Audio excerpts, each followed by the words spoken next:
नमस्कार विद्यार्थियों। आज हमारा जो क्लास नाइन्थ है उसका चैप्टर 3 होगा। जियोग्राफी भूगोल का चैप्टर 3 होने वाला है। इसके बारे में आज हम पढ़ेंगे।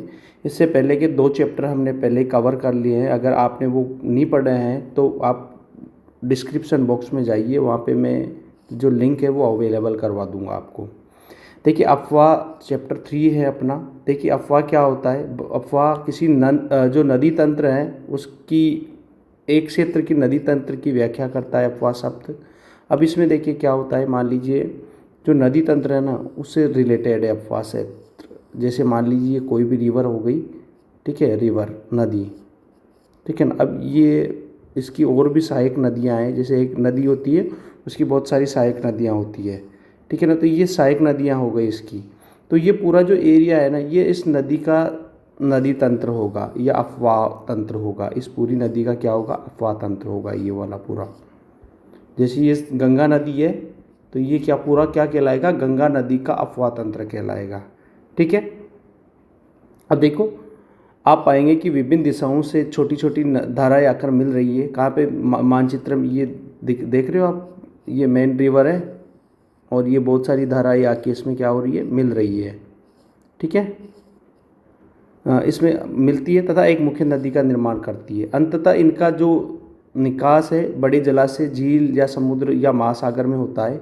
एक नदी तंत्र द्वारा जिस क्षेत्र का जल प्रवाहित होता है उसे एक अफवाह द्रोणी कहते हैं। मानचित्र का अवलोकन करने पर यह पता चलता है कि कोई भी ऊंचा क्षेत्र, पर्वत या उच्च भूमि दो पड़ोसी अफवाह द्रोणियों को एक दूसरे से अलग करती है। इस प्रकार की उच्च भूमि को जल विभाजक कहा जाता है। देखो जल विभाजक किसे कहा जाता है, जल विभाजक क्या होता है। जल विभाजक एक्चुअल में क्या करता है ये कि जो दो नदी तंत्र है, दो नदी तंत्र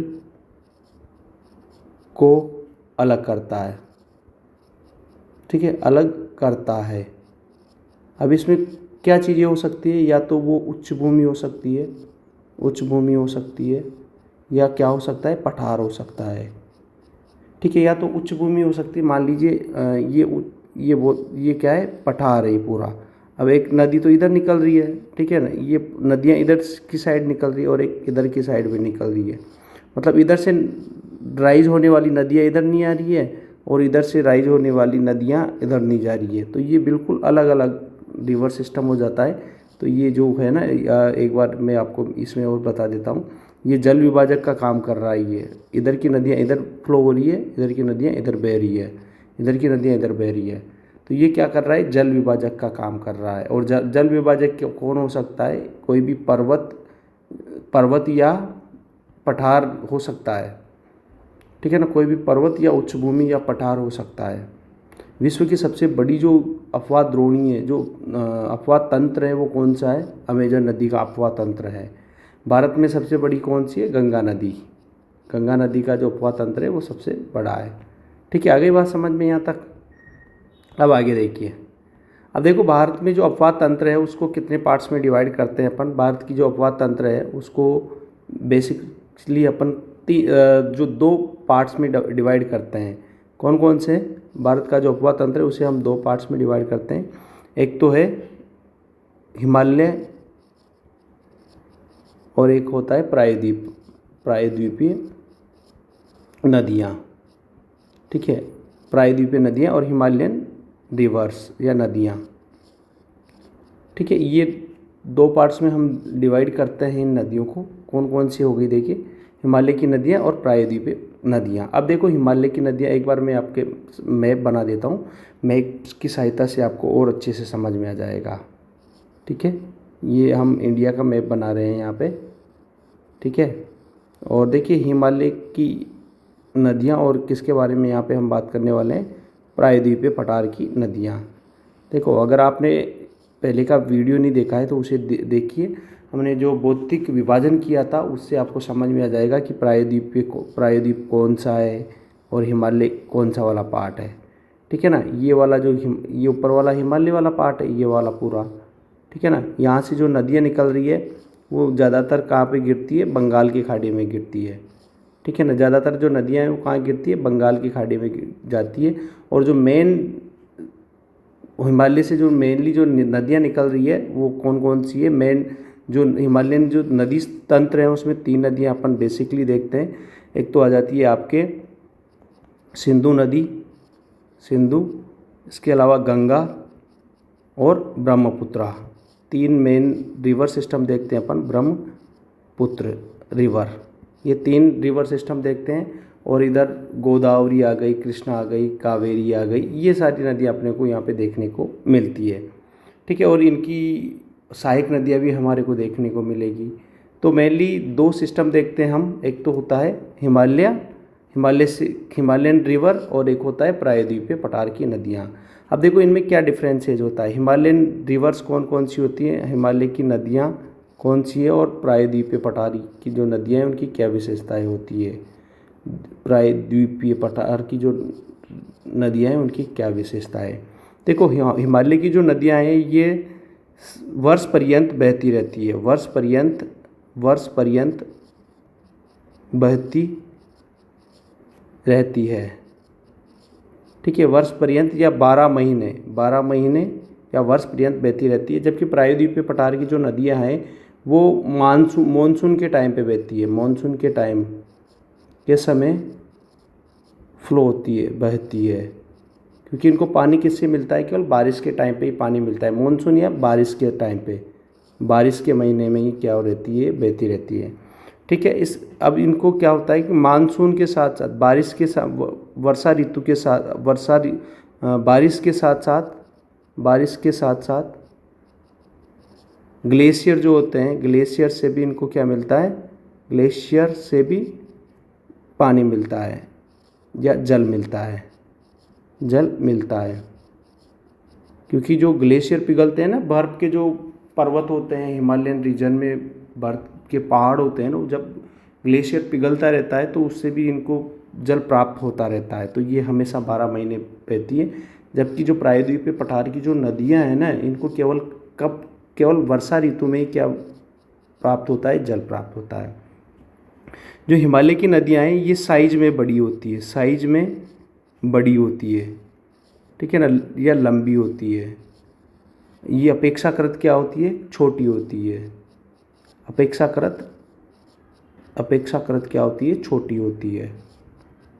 ठीक है, अब देखो इसके अलावा ये नदियाँ क्या डेल्टा बनाती है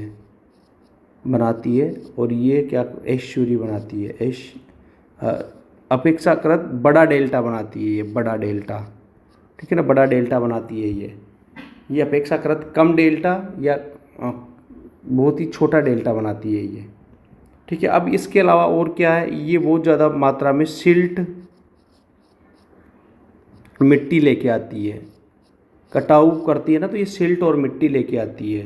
देखो डेल्टा क्या होता है, जब नदी समुद्र में गिरने से पहले बहुत सारे पार्ट्स में डिवाइड हो जाती है। ठीक है ना, नदी समुद्र में गिरने से पहले बहुत सारे पार्ट्स में क्या हो जाती है, डिवाइड हो जाती है। ये वाला जो पूरा एरिया है ना, इसे डेल्टा कहा जाता है, डेल्टा। आगे बात समझ में, सिल्ट वगैरह मिट्टी लेके आती है, क्यों, तो ये क्या हो जाती है, यहाँ मिट्टी वगैरह जमने लग जाती है। इससे क्या होता है कि जो नदी है पूरी, जो फ्लो है नदी का, जो बहाव है वो रुक जाता है इस मिट्टी के कारण, और वो बहुत सारे पार्ट्स में डिवाइड हो जाती है। ठीक है, सिल्ट मिट्टी लाती है और ये क्या करती है, गोखरू जो झील होती है, गोखरू झील का निर्माण करती है, झील का निर्माण भी करती है।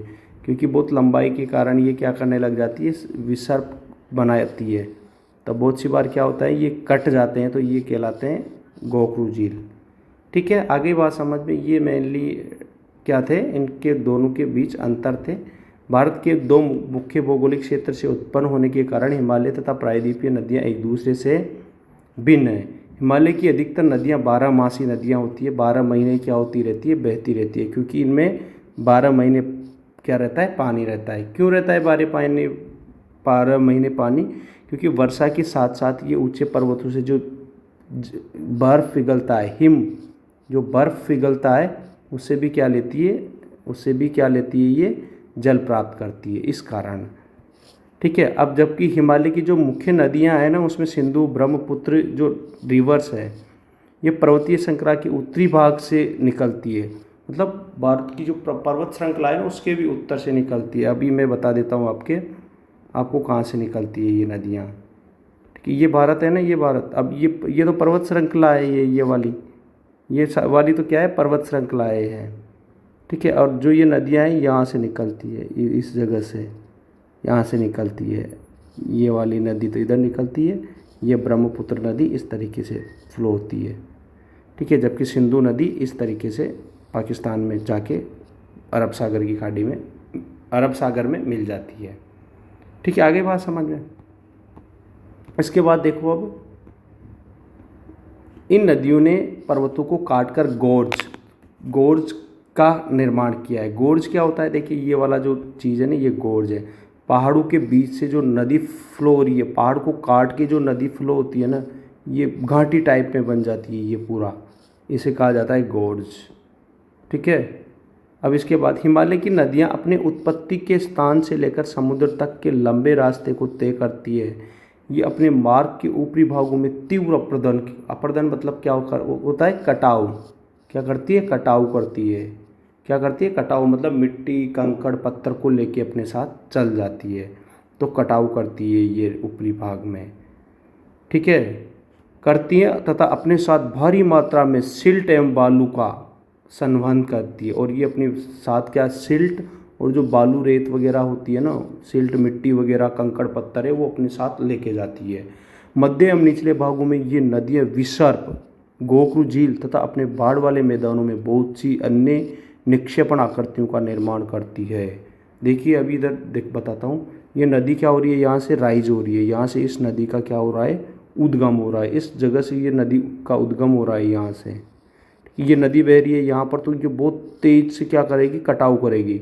ठीक है ना, ये ऊपर वाला कोर्स है, ऊपर वाला भाग है नदी का, ऊपर वाला भाग है। अब यहाँ आते आते ये देखो विसर्पाकार होने लग जाती है, इस तरीके से विसर्पाकार होने लग जाती है, सांप के आकार की होने लग जाती है। ठीक है ना, ये सांप के आकार की चल रही है ना, ऐसे सांप। अब बहुत सी बार क्या होता है कि ये नदी अपना मार्ग बदल देती है, तो जैसे यहाँ से ये मार्ग हटा दिया इसका, और ये नदी इस तरीके से बहने लग गई अब, तो ये क्या हो जाता है, ये वाला पूरा ये वाला हिस्सा कट जाता है, इसे कहा जाता है घोकरू झील। ये दिख रही है ना आपको, घोकरू झील ये कहा जाता है। और नीचे देखो ये अपने बहुत ज़्यादा मिट्टी वगैरह लेके आती है, तो ये जो नदी है ना, यहाँ पर बहुत सारे पार्ट्स में डिवाइड हो जाती है, इसे कहा जाता है डेल्टा। आगे बात समझ में आपको, आई थिंक। ठीक है, आगे देखो, ये पूर्ण विकसित डेल्टाओं का भी निर्माण करती है। अधिकतर प्रायद्वीपीय नदियाँ मौसमी होती है। मैंने बताया ना मौसमी, क्योंकि इनमें पानी मौसम के टाइम ही रहता है। इनमें जब बारिश होती है तभी इनमें क्या रहता है, पानी रहता है, बाकी के समय इनमें पानी नहीं रहता, क्योंकि इनका प्रभाव वर्षा पर निर्भर करता है। वर्षा आएगी तभी ये नदियाँ बहेगी।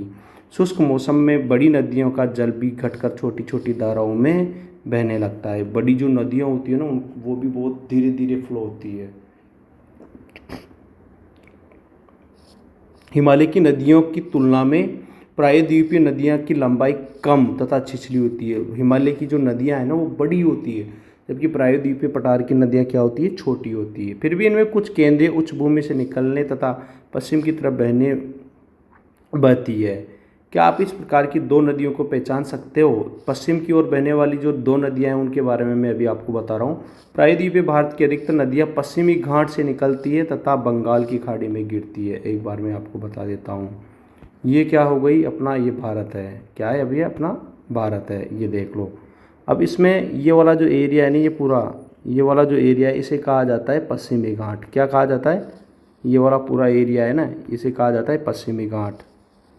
ये वाला एरिया है पश्चिमी घाट कहा जाता है इसे, और ये है पूर्वी घाट। ठीक है, ये पूर्वी घाट कहलाता है इधर का। अब देखो दो नदियाँ हैं जो पश्चिम की ओर बह रही है। एक तो है ये वाली नदी, ये वाली नदी आपको दिख रही है, नर्मदा नदी, नर्मदा नदी है। ठीक है, ये पश्चिम की ओर बहती है इधर, और ये भी क्या है, पश्चिम की ओर बहती है। ये भी तापी और जो नर्मदा नदी है वो पश्चिम की ओर बहती है, इधर से इनका उद्गम होता है, और इस तरीके इधर ये क्या होती है, फ्लो होती है। ज़्यादातर जो नदियां हैं जैसे गोदावरी नदी हो गई, ये कहाँ से हुई है, पश्चिमी घाट से इसका उद्गम होता है, और कहाँ जाती है, ये बंगाल की खाड़ी में। ये अपना ये पूरा बंगाल की खाड़ी है, इधर पानी पानी है, इधर अरब सागर है। तो बंगाल की खाड़ी में मिल जाती है ये। इसके अलावा कृष्णा नदी भी बंगाल की खाड़ी में मिलती है, ठीक है। कावेरी नदी भी बंगाल की खाड़ी में मिल रही है ये, ठीक है ना। ये ज़्यादातर जो नदियाँ हैं वो कहाँ मिल जाती है, बंगाल की खाड़ी में मिल जाती है, ठीक है। महानदी भी देखो बंगाल की खाड़ी में मिल रही है। तो ये ज़्यादातर जो नदियाँ कहाँ मिल जाती है, बंगाल की खाड़ी में मिल जाती है। तो आज हमारा जो लेक्चर है उसको यहीं पे हम ख़त्म करने वाले हैं। आगे अगला जो टॉपिक होगा वो होगा हिमालय की नदियाँ। वीडियो पसंद आया तो लाइक शेयर और सब्सक्राइब ज़रूर करें। Thank you.